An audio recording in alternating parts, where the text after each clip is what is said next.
Snyder used to be a good filmmaker, but it seems like he has no idea what he's doing anymore at all. God, to think that a collaboration between him and Netflix could turn out to be so lame. It's crazy to think that a sci-fi fantasy movie inspired by some of the best stories out there has got me so bored. None of these characters are worth caring about, none of them make interesting choices, and then he just starts introducing these new one-note characters because he saw that's what Seven Samurais did. Ah, God, reviewers think they are so smart for pointing out that this movie is a remix of other popular properties, as if originality is necessary for success. No, a skilled writer could take these bones and turn them into a story worth caring about. How much?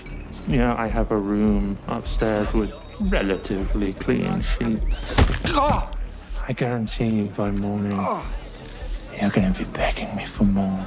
It's a very generous offer. But then again, you've already started out at a disadvantage. If your new property starts out with a Part 1 in the title and you're visibly just wasting time, then you are just not gonna be interesting. How is it possible to spend this much time with such boring and half-baked concepts? Oh yeah, let's have this spider boss fight with a spider assassin. Or let's have this topless strongman rodeo a griffin. Now you're just trying too hard, and you're so non-self-aware that you think that this would impress us? Snyder, why didn't you find an organic way to introduce these characters? No.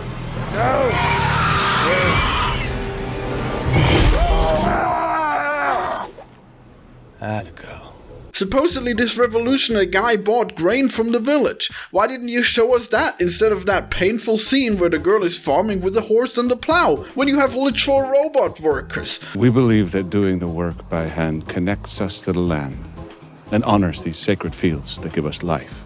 Okay, I get it, you don't like robots, but here's an idea for you: tractors! Who would want to live like this? Who would want to defend this lazy village of Luddites who farm with horses when spaceships exist? It's crazy that Snyder has gotten so far up his own ass that he just assumes people will enjoy his work no matter what, and he doesn't even have to try. He can just throw in some unconnected plot elements in the shape of what could be a satisfying trilogy, but with none of the storycraft that would be required. Instead, he puts all his effort into making it look good, but I don't even think it looks good.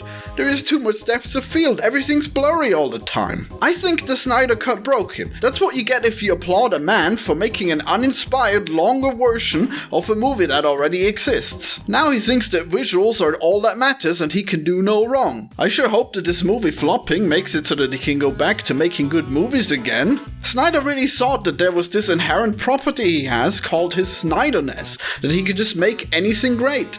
And maybe that's true, but I guess it works best within a story that is worth caring about, like in all of his other greatest hits. Or maybe they should just bring in Joss Whedon to fix this mess for him. Can this mess even be fixed? Does Rebel Moon try too many things all at once, or is it generally just trying too hard? Hard to tell. I guess the most obvious point of failure is that the protagonist is completely unlikable. Imagine if you envision this badass warrior who is laying low trying to escape the Empire and her past, and then you introduce her to the audience by having a guy hit on her for like 20 minutes and she rejects him repeatedly.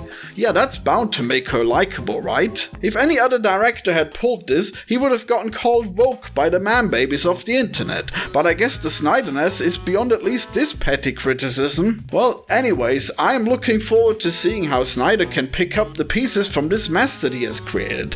What did you guys think? Did you like Rebel Moon? Did you even see it? It's way too long, isn't it? But it is on Netflix, so you can see it easily. And that's good. I enjoyed it. I have a Netflix subscription. I really do, I swear. Anyway, subscribe for more occasional anti-reviews, everybody. Oh, smash that like button. Let my anti-reviewness be great. Let it shine upon you. Bye, everyone.